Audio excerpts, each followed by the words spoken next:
Welcome to Data Science Perspectives. This series focuses on analytics and data science professionals from across industry to learn about how their career unfolded, what skills they look for when hiring, and what trends they think are coming next. I'm your host, Bill Franks. Let's get to it.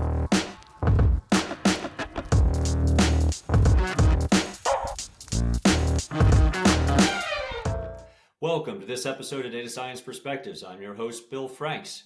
Today we have another best of episode featuring executives' thoughts on leadership. You're going to hear a wide range of points here, some focused on the team and how you enable the team, some focused on how you manage up, and some focused on a lot of the things you need to do, such as making sure you're thinking through how to execute and scale whatever you're creating as you go.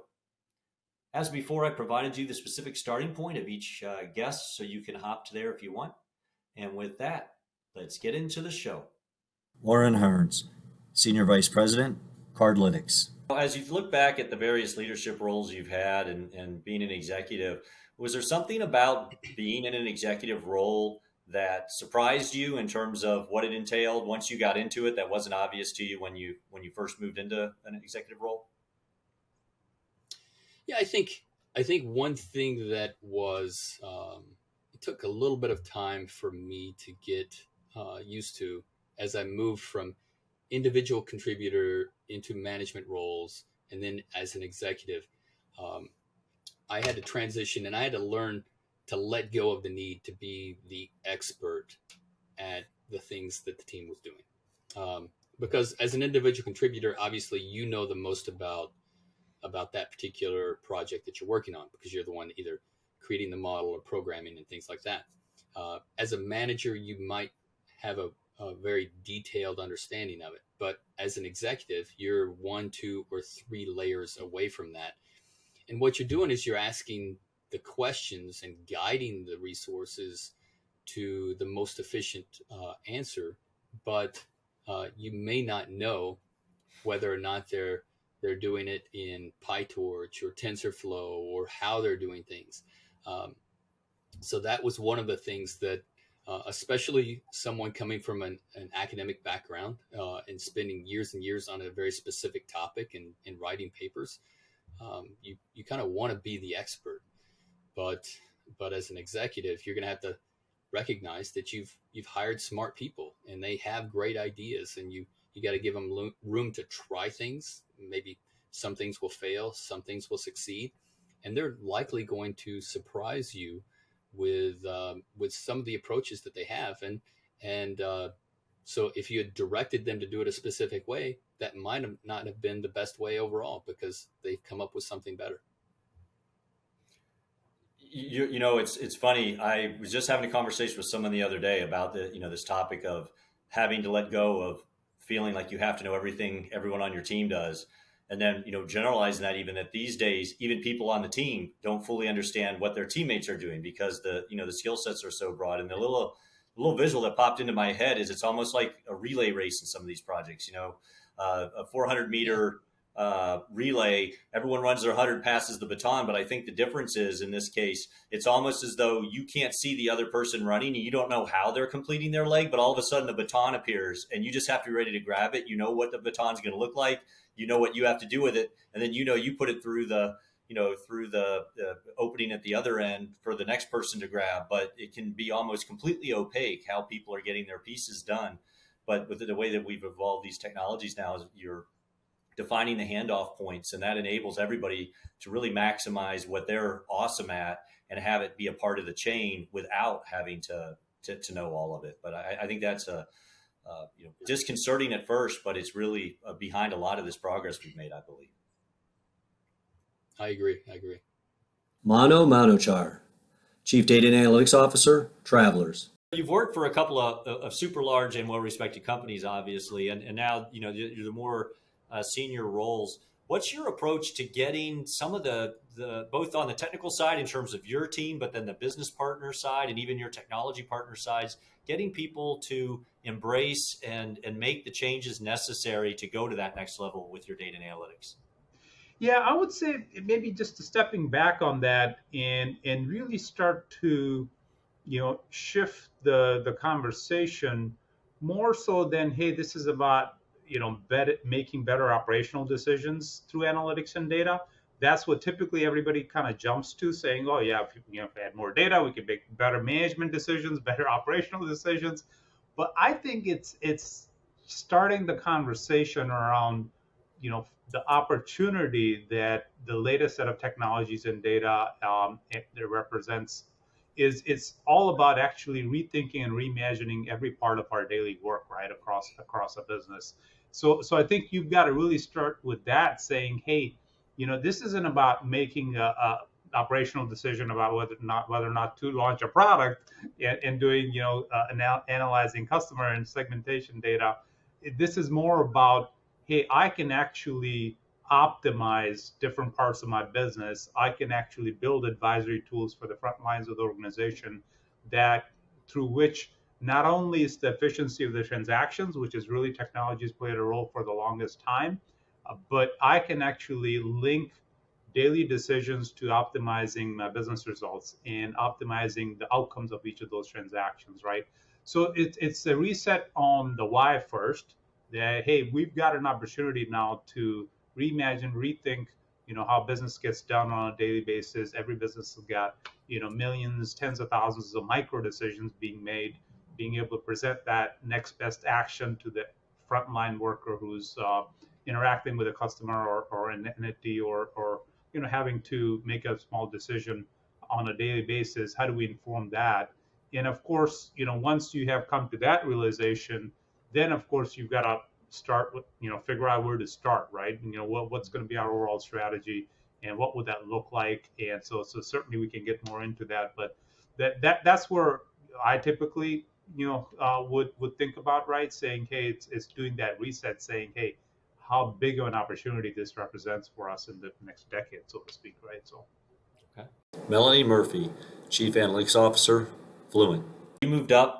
I know when you were at Bed Bath, and I knew you. I think that's when you first got promoted to VP. Now you're a Chief Analytics Officer at Fluent. Mm-hmm. I guess maybe just because a lot of folks wouldn't necessarily know of Fluent, give a quick overview of that, and then just tell me a little bit about how has your management style evolved. As you came into that role now as a Chief Analytics Officer at a new company, what's your philosophy in terms of how you're going to manage that organization and meet the goals that you've been given? Yeah, absolutely. So Fluent, so if you're not, for those that aren't familiar with Fluent, we are a leading performance marketing company, specializing in customer acquisition through our owned and operated digital media portfolio. And so we leverage our proprietary first party data in a very privacy forward approach to enabling advertisers to reach consumers through tailored audience segmentation. So, we collect a lot of data. We engage with, millions of consumers each month and are leveraging data to, really provide relevant and personalized experiences for them. When I joined the team, we were just kind of again, brought in to kind of build and grow out the practice, right? So there were some folks, really focused on reporting. There were some folks that were, focused on developing some machine learning solutions. And so really what we've done is really kind of transformed the way that we operate and again, built out scale there, right? And so we didn't necessarily kind of have a full blown out data environment. So that's a huge piece that we had to take advantage of. So now that we can obviously kind of scale and make things more efficient.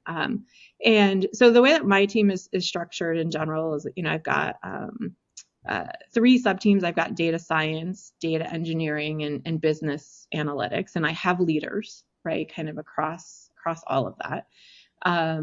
And so I would say kind of while initially, I was really focused on kind of putting the right people in place, getting the capabilities out there. I've built a really strong team and so now, kind of what I tend to spend, a little bit more of my time on is, kind of focusing on working with our business partners and making sure that we understand, kind of their goals and objectives and checking in with them and helping my team kind of, story tell and communicate. And Actually, we're going to be using your book as a book club starting in a couple of weeks, which I'm really excited to do. Kind of throughout the whole team.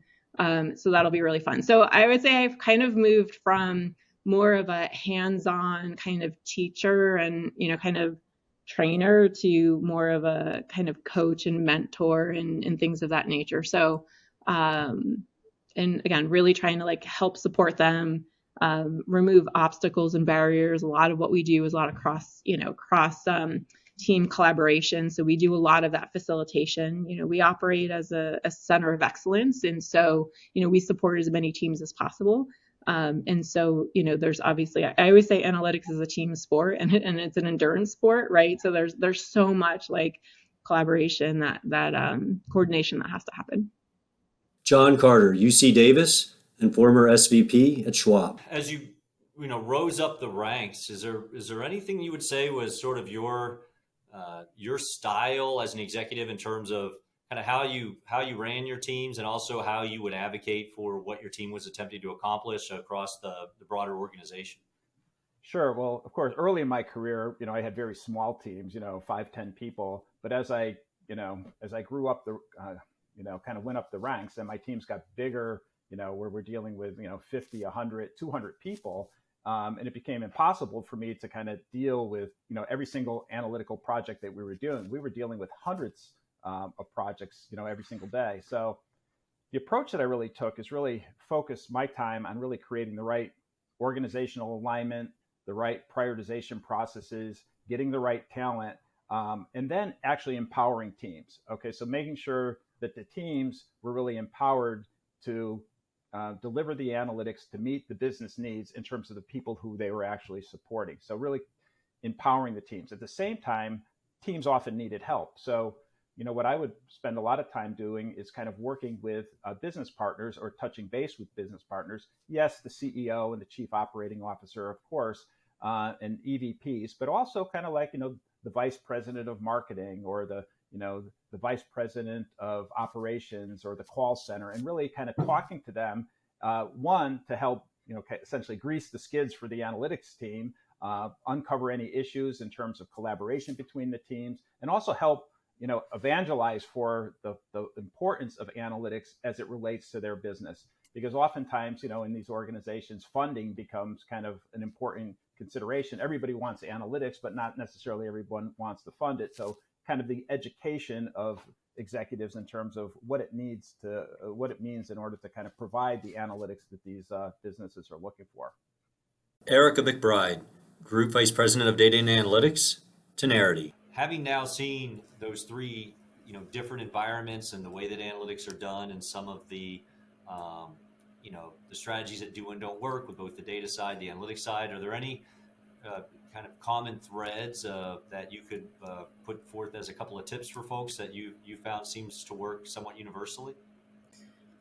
The main thing that I would say is to understand kind of where the organization is. Where are they in there, as we mentioned, kind of their understanding and appreciation of what analytics can do. So it's really important to meet any of the leaders kind of where they are. So if you have a leader who said, hey, I just read this thing, saw this post about AI, and I really need some AI. What can you do for me? A mistake that I see people make sometimes is they'll try to say, well, what you're talking about isn't really AI. That's a more descriptive analytic thing. AI is more about this, machine learning thing over here. But I think that's a big mistake because you kind of deflate their excitement. What I do is I rather come in and say, you know what, I'm really excited about AI and what it can do also. So let's really talk about your business challenge. And then we will figure out what is the right analytic solution to solve that business challenge. So I think it's important to recognize wherever you are, just kind of meet the leaders and embrace their excitement. And then we'll all learn from each other as we develop the models. Colin Coleman, Chief Analytics Officer, Inspire Brands. So what would you say your approach is when it comes to managing your teams in terms of the style you have, both as you manage the team to get the work done, but also as you advocate across the organization to try and get the funding and the support for the various things that you're doing? Boy, I would say there's quite a few things involved there. Just on a personal basis, I think we had this discussion earlier, making sure that everybody understands the bigger picture of what we're trying to achieve. A lot of people, if you get in certain corners of analytics, they're just dealing with the day to day. So understanding the bigger picture and the vision of what we're trying to achieve is key.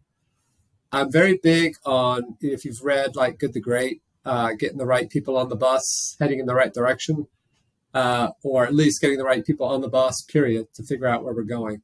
I'll spend a lot more time with trying to make sure that we have the right people and the selection. And also, maybe it's just the way one of my extremes are, but I will view my role as a manager as really like the staff are my customers. So I want to make sure that we're keeping them engaged, that we're tuning in with what the staff really wants in terms of their career development. And that means both the projects they get, the trainings they get, really understand the motivation. So I'll push big on my managers to make sure they're in tune with their staff. That really helps us with making sure, one, it's a great experience all around, that we can align what an employee wants with what the company needs. But also, two, when we start talking about retention in a highly competitive marketplace, even if we're not paying the most, a lot of times if someone is coming to work, I always say there's three reasons why someone comes to work, right? It's the mission, the leader, or compensation. And a lot of times, if you get two of the three, you're doing pretty well. Well, I want all three, right? And I think that gets back to, are you able to align what somebody wants from that career with what the company needs? So I think if we've got that, those are pretty key things. We had a discussion yesterday, actually, with our data science team, and it was really more about, so what is it you guys want to do? Like, what is it that motivates you? What demotivates you? Because I don't want to be asking people or setting up a culture of work where that just doesn't align with what we want as a company or what they want. Now, other than that, I think trying to provide opportunities for people. I will push the management team also on good churn versus bad churn. And what I mean by that is good churn is when you know what somebody wants from a career, and it comes a time when it's time for them to leave the group, move to a different company, whatever, and we all celebrate it because we know it's time. Bad churn is 2 weeks notice, and they never really tell you why. Right. And so the goal and I'm like, change is inevitable. People are going to leave over time, but let's have more good churn than bad churn. And then what happens is if we're focused on good churn, people tend to be reengaged, and we're moving people around and we're increasing their responsibilities. Rod Bates, Managing Director, PwC. As today, there's cloud, there's big data, there's all types of new algorithms, and it really necessitates managing a much broader skill set and much more complicated processes. So how did you end up adapting over these recent years to handle all of that? Yeah. Of course, this could be an entire webcast itself, right? But I'll give you two quick thoughts. The first one is managing up, right? With all of the transformations that you're talking about, and honestly, all of the hype that's out there around these topics, we have to be ambassadors of this field to the rest of the leadership team, right? And sort of up through the C-level, and helping them understand, what's really out there, what's hype, and most importantly, what's relevant for my business, right? What should I be thinking about in terms of all this that I'm reading about in machine learning and big data and cloud technology, helping them navigate through that. So I think it's really changed the nature of being a leader in data and analytics over the last, let's say 5 to 10 years in particular, because they need someone to help guide them through, right? And think about how to invest in this, and not only capital investment and things like technology. And then as I switch to thinking about leading a team is, how do I upskill my entire organization to be more data fluent, as I like to call it, right? Managing through not just the people that report directly to me, but the entire organization, and driving that sort of higher level of data aptitude, analytics aptitude, because we all need to upskill there. Rasmus Wegner, Partner, Bain & Company. So no, a big part of your job, particularly now that you're more senior, is working with the executives at a company and often having to guide them towards recommend and get them to make a decision that might be quite unpalatable to them at times, right? That isn't something that they necessarily want to do, but that your work shows. How do you approach that when you're going into a room with some executives that are paying your bill, but that you have to go in and tell them something they don't want to hear? Is that something that you learn through practice, or is there a specific strategy you use for that? Well, I think some folks learn that through practice, and it's a personality thing. I'll say there's a learning curve, of course, but let's be pragmatic. Is I guess my headline there. Um, um, Coming from academia, and you might appreciate that given your current role, right? What I did certainly have to learn over the last 20 plus years is that no matter how good the argument, how compelling the data is, folks don't necessarily just trust the data, they trust you. So it is a people's business, right? And so just recognizing, you asked, how do we do this? How do I do this? Just recognizing there are very different personal styles, very different company cultures, certainly, that we have to work with. Understanding, therefore, the sensitivities, the pressure points of the executive teams and the rest of the organization is really important. And also recognizing that even the rightest and best answers are pretty useless if there's not a compelling argument of why they are priority and how they can get executed, right? Very often the 60 or 70% answer is much more preferred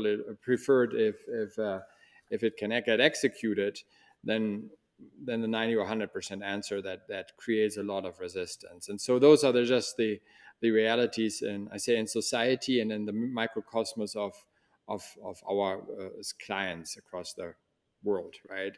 So being pragmatic, lots of communication, over communication, investing into people, really important, right? Making folks not just understand the facts and the analyses, but making them felt that they're being heard and have influence, not necessarily on what the rightest answer is, but of how you package the answer in such a way that it's coming down from the 90 or 100% right answer to the 60 or 70% answer that is digestible and can get accepted and executed. I think those are things you learn over the years, and certainly some folks are quicker on that learning curve than others. Dwight Specht, Vice President of Digital Transformation and Strategy, Bridgestone. In any of the technology disciplines, you start out building a craft skill set. In other words, you have to become a master craftsperson and very deep in a thing. So if you graduate with a degree in data science, you're going to be spending your next 3 to 10 years ideally becoming the best data scientist you possibly can be, which is going to be about individual craft skills, individual contribution. As you grow in your career, though, if you have the desire to broaden your impact, then you have no choice but to think about, how do I lead others? How do I lead small teams, larger teams, and enterprises? And there, the craft skill becomes less and less about, am I the best data scientist? And becomes more and more about, am I the best person to help the data scientists that work for me be themselves the best data scientists? Am I clearing obstacles for them? Am I giving clear direction? Am I setting objectives properly? Am I not micromanaging? Am I empowering teams below me? So that's that kind of thinking, that very, that I'd call it almost product-based thinking. Like, what's the major, like, what is it I really need to do here to empower the job getting done? That allows you to be relevant across a lot more disciplines. Now, in every one of the disciplines I've been involved in, I've gotten deep enough to really understand the functional basics of it. Not necessarily deep enough to be an executor there, but enough to understand what the people that I was responsible to needed from me in order to be. So that was really the way I went about being relevant across all of those. So just to recap, it was kind of incremental knowledge lifts, but it was more about understanding what the customer we served needed, and then what the team needed from me, in order to make sure they could do the best work for the customer.